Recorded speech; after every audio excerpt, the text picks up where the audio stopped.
여러분, 호구 모양에 대해서 얼마나 알고 계세요? 자, 호구는 이 자체로는 아주 비효율적인 모양입니다. 빈 삼각 다음으로 비효율적인 모양이라고 할 수 있어요. 아무런 역할도 하지 않는 호구는 그냥 돌들끼리 뭉쳐 있을 뿐이지 뭘 하고 있지 않기 때문에 아주 비효율적인 모양이기 때문에 이런 모양은 피해야 하는 거고요. 자, 호구가 가장 실전에서 종종 이용되는 경우는 바로 내 돌에 끊기는 약점을 이을 때 이용되는 겁니다. 이렇게 빈 삼각으로 있는 것보다, 비효율적으로 있는 것보다 이렇게 모양을 잡아주면은 끊기는 걸 방지하기 위해서 둘 수 있는 이제 최선의 수라는 겁니다. 이 호구가. 이렇게 두면 이 돌과의 간격이 좁아지면서 이제 이쪽에 방어력이 좀 강해지죠. 그래서 이렇게 두는 것보다 이게 더 좋다는 겁니다. 그래서 내 돌을 연결할 때 가장 흔히 사용하는 게 이 호구이고요.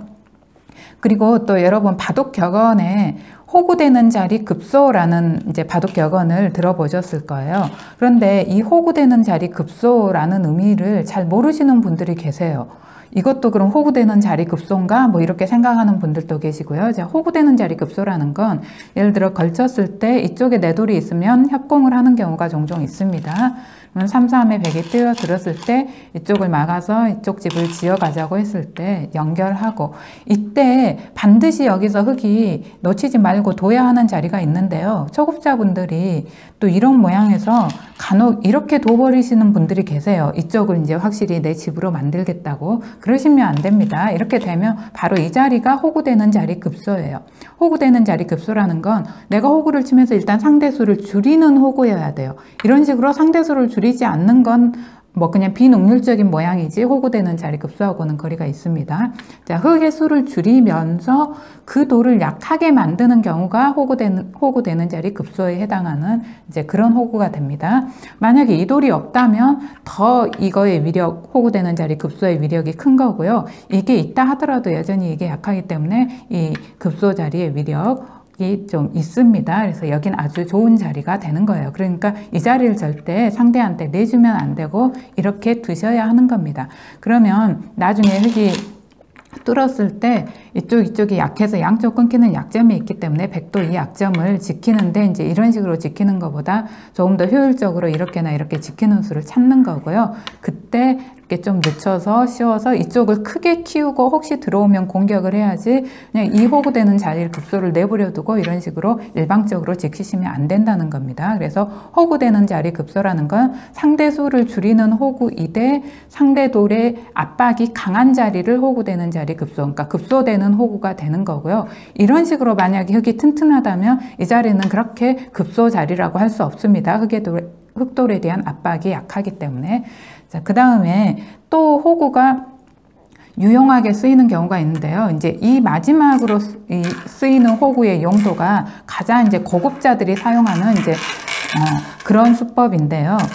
예를 들어 걸치고 지켰을 때 요즘 이제 많이 나오는 모양이 붙이고 젖혀가는 모양인데요. 요즘은 여기서 흙이 단수를 치고 이을 때 이걸 이렇게 이어가는 경우가 많아요. 그리고 연결하고. 그렇지만 예전에는 이 모양에서 흙이 감량하게 이렇게 익는 경우가 많았습니다. 그리고 초급자분들도 이게 좀 잘 내가 모르는 변화고 복잡하다 싶으면 그냥 이으셔도 아무 상관없습니다. 큰 차이가 없습니다. 이렇게 됐을 때 백이 여기 약점이 있다고 해서 그냥 이어버리는 경우가 있어요. 이렇게 이으면 백 모양이 또 아주 비능률적인 모양이 됩니다. 아직 두집 모양이 없기 때문에 흙이 이런 데를 다가왔을 때 또 뭐 도망을 가거나 이쪽을 젖혀서 살아야 돼요. 그러면 이거는 이제 계속해서 비능률적인 모양이 되기 때문에 이렇게 두고 나서 이 자리를 얻어맞게 되면 백이 손을 뺄 수가 없어요. 그래서 이게 아주 좋은 자리가 되고요. 그래서 이렇게 두시면 안 되고 어떤 두 집 모양을 빨리 갖춰놔야 나중에 흙돌이 주변에 오더라도 안심을 할 수 있는데 바로 그 두 집 모양을 빨리 갖추는 자리가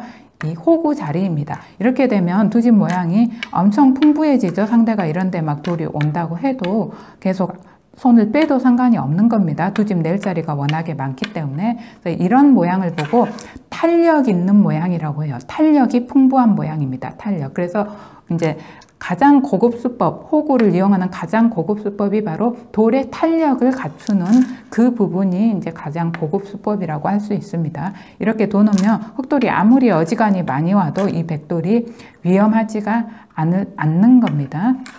그래서 반드시 이 탄력 갖추는 이 호구, 이 자리를 이런 모양에서는 기억을 해 두시기 바랍니다. 탄력을 갖추는 모양. 자, 이런 식으로 삼삼 뛰어들고 맞고 나오고 뻗고 또 이렇게 마무리가 되는 정석도 요즘 바둑에서 이제 프로들 바둑에서 아주 많이 나오는 형태인데요. 이러고 나서 흙은 이제 튼튼해졌기 때문에 이걸 이용해서 뭘 집을 짓자고 하는 게 아니라요. 보통 이 정도로 백 모양을 그냥 눌러놓고 다른데 손을 빼서 다른 큰 자리를 두는 경우가 많아요. 그러면 백한테 손이 돌아오면 보통 백은 이렇게 3칸 정도로 적당히 공격을 합니다. 이렇게 공격했을 때 흙이 또 손을 빼기도 해요. 또 손을 빼면 여길 두거나 이런 데를 두게 됩니다. 자, 여기를 하나 또 뒀어요. 그랬는데 흙이 또 손을 뺐어요. 그래도 이게 백이 어지간히 둬서는 흙돌을 완전히 잡기는 힘든 형태예요. 이게 워낙 튼튼한 형태라서 여길 두고 또 손을 빼서 또 이렇게 뒀어요.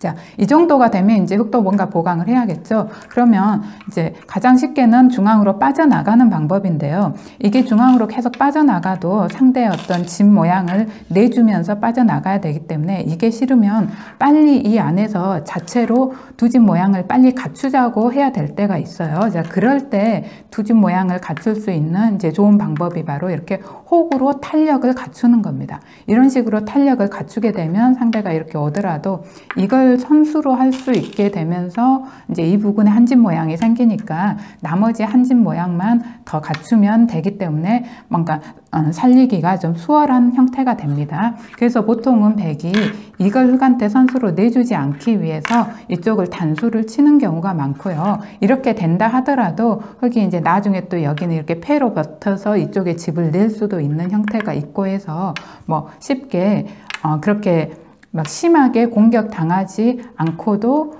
어떤 모양을, 근거를 좀 쉽게 갖출 수 있는 그런 형태가 되는 겁니다. 그래서 이게 바로 탄력을 만드는 호구입니다. 탄력을 만드는 호구. 돌의 탄력을 갖추는 호구. 이걸 이용할 수 있다면 호구를 돌에 그냥 단순히 내 돌에 어떤 끊어지는 약점을 있는 데만 이용하는 게 아니라 호구되는 자리 급소를 찾아낼 수 있고 또 돌의 탄력을 갖추기 위해서 이 호구 모양을 활용할 수 있다면 거의 이제 고급자의 반열에 들어선다고 할 수도 있습니다. 그래서 여러분도 실전에서 이 호구 모양, 특히 호구되는 자리 급소, 탄력을 갖추는 호구 이런 자리를 잘 찾아서 한번 활용을 해 보시기 바랍니다.